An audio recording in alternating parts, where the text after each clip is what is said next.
नमस्कार विद्यार्थी मित्रांनो. मराठी नोकरी यूट्यूब चॅनलवर आपल्या सर्वांचं स्वागत आहे. आज आपण या व्हिडिओमध्ये तलाठी भरती 2026 साठी महत्त्वाचा असणारे जी.के प्रश्न पाहत आहोत. आणि मित्रांनो, हे जे प्रश्न आहेत हे पूर्ण एम-पी-एस-सी गट क साठी खूप महत्त्वाचे ठरणारे आहेत. यामध्ये आपण पूर्ण प्रश्न हे एम-पी-एस-सी पॅटर्ननुसार घेतलेले आहेत आणि हा आपला व्हिडिओ क्रमांक 16वा आहे. यापूर्वीचे 15 व्हिडिओज मी तुम्हाला एका डिस्क्रिप्शनमध्ये प्लेलिस्ट दिली आहे. त्या प्लेलिस्टमध्ये सर्व व्हिडिओज हे ॲड केलेले आहेत. आपल्याला या व्हिडिओची जर पी-डी-एफ डाउनलोड करायची असेल, तर आपलं मराठी नोकरी नावानं टेलिग्राम चॅनल आहे. सोबतच आपलं व्हॉट्सअप चॅनल देखील आहे. त्या दोघांच्याही लिंक्स मी तुम्हाला डिस्क्रिप्शनमध्ये दिलेल्या आहेत. आणि मित्रांनो, चॅनलवरती जर नवीन असाल, तर लगेच आपल्या मराठी नोकरी यूट्यूब चॅनलला सबस्क्राईब करून ठेवा, म्हणजे आपल्याला डेली अशाच पद्धतीचे व्हिडिओज पाहायला मिळतील. चला तर व्हिडिओला सुरुवात करूया.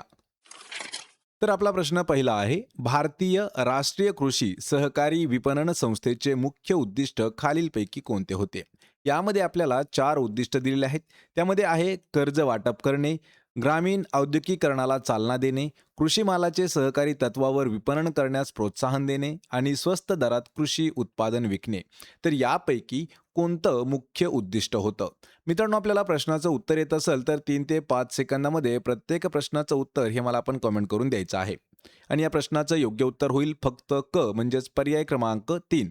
तर क म्हणजे काय आहे? तर पहा, कृषी मालाचे सहकारी तत्वांवर विपणन करण्यास प्रोत्साहन देणे हे जे आहे हे मुख्य उद्दिष्ट होतं. कशाचं? भारतीय राष्ट्रीय कृषी सहकारी विपणन संस्थेचं. पर्याय क्रमांक 3 आपलं या प्रश्नाचं योग्य उत्तर आहे.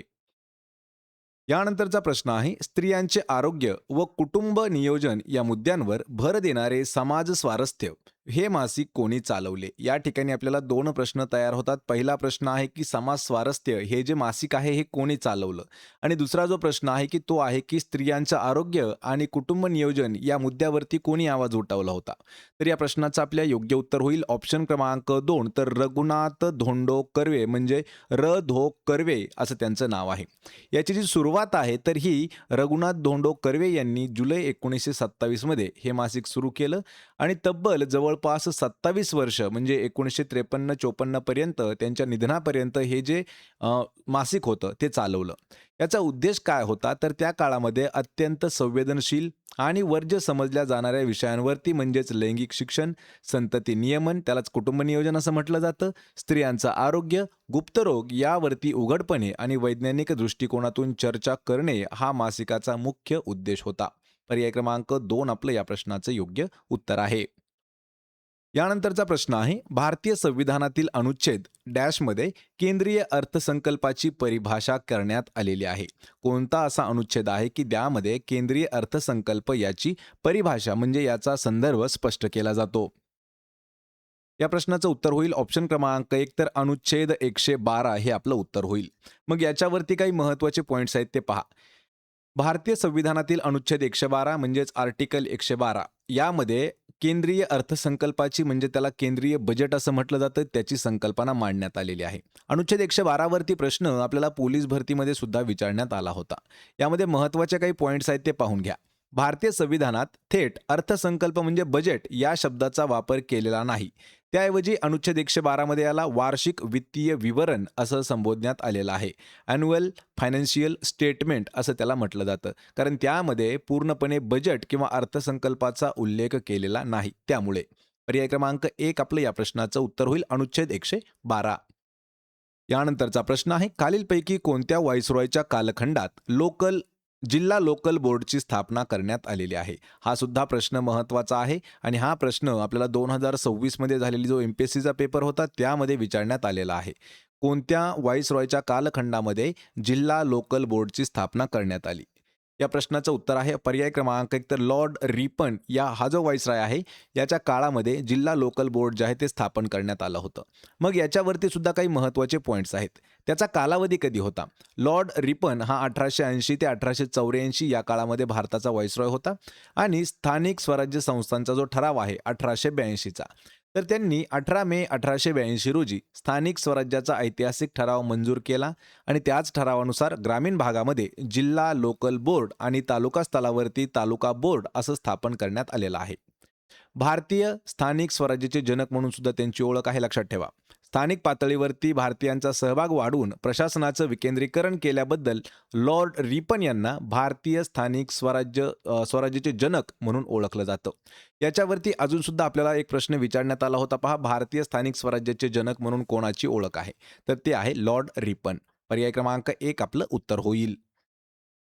यानंतरचा प्रश्न आहे, डॅशमध्ये मानवी गरिबी निर्देशांकाच्या जागी बहुआयामी दारिद्र्य निर्देशकांची संकल्पना मांडण्यात आली होती.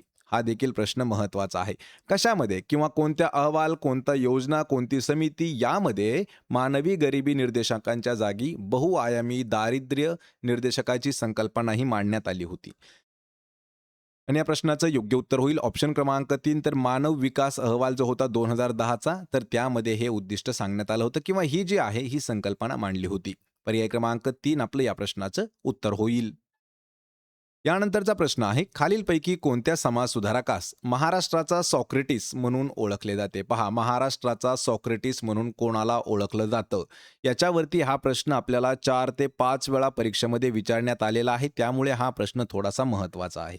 आणि या प्रश्नाचं योग्य उत्तर होईल ऑप्शन क्रमांक 1. तर महादेव गोविंद रानडे यांना महाराष्ट्राचा सॉक्रेटिस म्हणून ओळखलं जातं. यांच्यावरती काही पॉईंट्स आहेत ते पाहून घ्या, कारण हे जे पॉईंट्स आहेत यांच्यावरती सुद्धा प्रश्न आपल्याला विचारण्यात आलेले आहेत.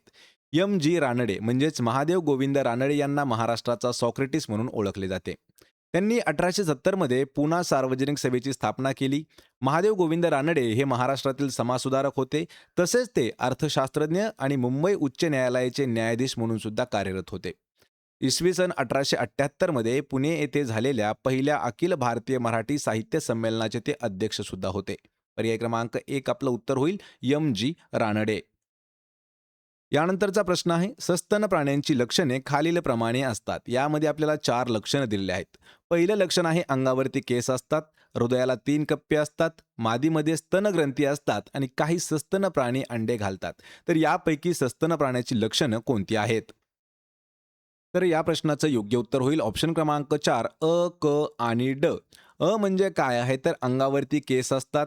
क म्हणजे काय आहे? तर मादीमध्ये स्तनग्रंथी असतात.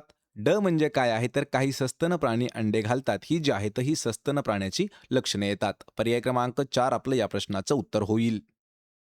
यानंतरचा प्रश्न आहे, पर्यावरण संरक्षणासाठी प्लास्टिक द्या आणि सोने घ्या ही योजना कोणत्या ठिकाणी सुरू करण्यात आली होती? सर्वात महत्त्वाचा असणारा हा सुद्धा प्रश्न आहे. आत्तापर्यंत आपल्याला 2 वेळा हा प्रश्न विचारण्यात आलेला आहे. पर्यावरण संरक्षणासाठी प्लास्टिक द्या आणि सोने घ्या ही योजना कोणत्या ठिकाणी सुरू करण्यात आली होती? तर या प्रश्नाचं योग्य उत्तर होईल ऑप्शन क्रमांक 4 जम्मू आणि काश्मीर या ठिकाणी ही योजना सुरू करण्यात आली होती. ही जी योजना होती नेमकी काय होती? प्लास्टिक द्या आणि सोने घ्या. तर यावरती आपण एक डीपमध्ये एक शॉर्ट व्हिडिओ सुद्धा घेतलेला आहे. त्यामध्ये आपल्याला ती गोष्ट पूर्णपणे सांगितलेली आहे. पर्याय क्रमांक 4 आपलं या प्रश्नाचं उत्तर आहे. यानंतरचा प्रश्न आहे, जगातील सर्वाधिक अणुऊर्जा म्हणजे ॲटॉमिक एनर्जी उत्पादन करणारा देश खालीलपैकी कोणता आहे? 2026 मध्ये सुद्धा आपल्याला हा प्रश्न विचारण्यात आलेला आहे. जगामध्ये असा कोणता देश आहे की त्या देशामध्ये सर्वात जास्त ॲटॉमिक एनर्जी उत्पादन केली जाते? तर या प्रश्नाचं योग्य उत्तर होईल पर्याय क्रमांक 2. तर अमेरिका म्हणजे United state of America USA या देशामध्ये सर्वात जास्त ॲटॉमिक एनर्जी ही उत्पादित केली जाते. पर्याय क्रमांक 2 आपलं या प्रश्नाचं उत्तर होईल. यानंतरचा प्रश्न आहे, शेंगवर्गीय पिके हवेतील नत्राचा उपयोग खालीलपैकी कोणत्या सूक्ष्म जीवाणूंच्या मदतीने करू शकतात? यामध्ये आपल्याला काही सूक्ष्म जीव दिले आहेत पहा, रायझोबियम, बुरशी, विषाणू आणि प्रोटोझोवा. तर यांच्यापैकी असे कोणते सूक्ष्म जीव आहेत जे शेंगवर्गीय पिके आहेत ते हवेतील नत्र म्हणजे काय? तर नायट्रोजनचा उपयोग करतात. तर या प्रश्नाचं योग्य उत्तर होईल ऑप्शन क्रमांक 1. तर फक्त म्हणजे काय आहे? तर रायझोबियम हे जे आहेत तर हे शेंगवर्गीय पिके हवेतील नत्राचा उपयोग करतात. पर्याय क्रमांक 1 आपलं या प्रश्नाचं उत्तर होईल. यानंतरचा प्रश्न आहे, राज्यघटनेत कल्याणकारी राज्याची घोषणा कशाच्या माध्यमातून करण्यात आली आहे? पहा, कल्याणकारी राज्याची घोषणा ही कशाच्या माध्यमातून करण्यात आलेली आहे? मित्रांनो, हा प्रश्न आपल्याला 2014 साली सुद्धा विचारला होता, 2016 साली सुद्धा विचारण्यात आलेला होता. राज्यघटनेमध्ये कल्याणकारी राज्याची घोषणा ही कशाच्या माध्यमातून करण्यात आली आहे? तर ती करण्यात आलेली आहे पर्याय क्रमांक 3. तर राज्य धोरणाची निर्देशक तत्त्वे यामधून केली जाते. यावरती काही पॉईंट्स आहेत ते पाहून घ्या. राज्यघटनेत कल्याणकारी राज्याची घोषणा ही राज्य धोरणाची निर्देशक तत्त्वे या माध्यमातून करण्यात आली आहे.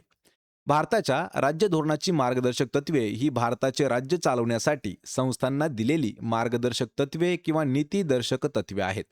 आणि भारतीय राज्यघटनेचा भाग 4 अनुच्छेद 36 ते 51 यामध्ये ही तत्त्व प्रदान करण्यात आलेली आहेत. पर्याय क्रमांक 3 आपलं या प्रश्नाचं उत्तर असेल. यानंतरचा प्रश्न आहे, खालीलपैकी कोणत्या आयोगाच्या शिफारशीनुसार 1883 साली दुष्काळ संहिता तयार करण्यात आली होती? हा देखील महत्त्वाचा असणारा प्रश्न आहे. दुष्काळ संहिता कधी तयार करण्यात आली होती? तर 1883 या वर्षी तयार करण्यात आली होती. मग ही जी आहे ही कोणत्या आयोगाच्या शिफारशीनुसार करण्यात आली होती? तर तो आयोग आहे पर्याय क्रमांक 1 सर रिचर्ड ट्रेची आयोग या आयोगाद्वारे करण्यात आली होती. याच्यावर काही पॉईंट्स आहेत ते पहा. याची स्थापना 1876 ते 1878 या दरम्यान पडलेल्या भीषण दुष्काळानंतर तत्कालीन व्हाईसरॉय लॉर्ड लिटन यांनी 1878 मध्ये सर रिचर्ड ट्रेची यांच्या अध्यक्षतेखाली एक दुष्काळ आयोगाची स्थापना केली होती. याची अहवाल व संहिता लक्षात ठेवा. या आयोगाने 1880 मध्ये आपला अहवाल सादर केला, ज्याच्यामध्ये किंवा ज्याच्या आधारे ब्रिटिश सरकारने 1883 मध्ये प्रांतीय पातळीवरती दुष्काळाचं व्यवस्थापन करण्यासाठी दुष्काळ संहिता जी आहे ती लागू केली होती.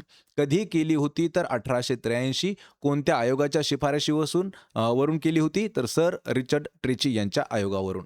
पर्याय क्रमांक 1 आपलं या प्रश्नाचं उत्तर असेल. यानंतरचा प्रश्न आहे, खाली लोकमान्य टिळकांची ग्रंथसंपदा दिली आहे.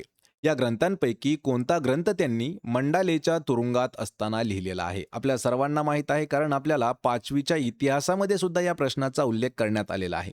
मंडालेच्या जेलमध्ये असताना किंवा तुरुंगात असताना लोकमान्य टिळक यांनी कोणता ग्रंथ लिहिला होता? आणि त्या ग्रंथाचं नाव आहे ऑप्शन क्रमांक 1 तर गीता रहस्य हा ग्रंथ मंडालेच्या तुरुंगामध्ये लिहिला होता लोकमान्य टिळक यांनी. ऑप्शन क्रमांक 1 आपलं उत्तर होईल.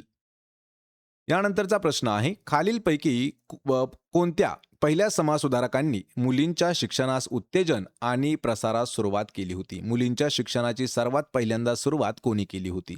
सरळ सरळ प्रश्न आहे आणि ज्या ज्या ठिकाणी मुलींचं शिक्षणास आलेलं आहे त्या ठिकाणी महात्मा ज्योतिबा फुले यांचं नाव सर्वात पुढं असतं. म्हणजेच पर्याय क्रमांक 2 महात्मा ज्योतिबा फुले यांनी मुलींच्या शिक्षणासाठी उत्तेजन आणि प्रसार सुद्धा सुरू केला होता. ऑप्शन क्रमांक 2 आपलं या प्रश्नाचं उत्तर होईल. मग महात्मा फुले यांच्यावरती आपल्याला जवळपास 8 ते 10 प्रश्न हे प्रत्येक परीक्षेमध्ये विचारण्यात आलेले आहेत.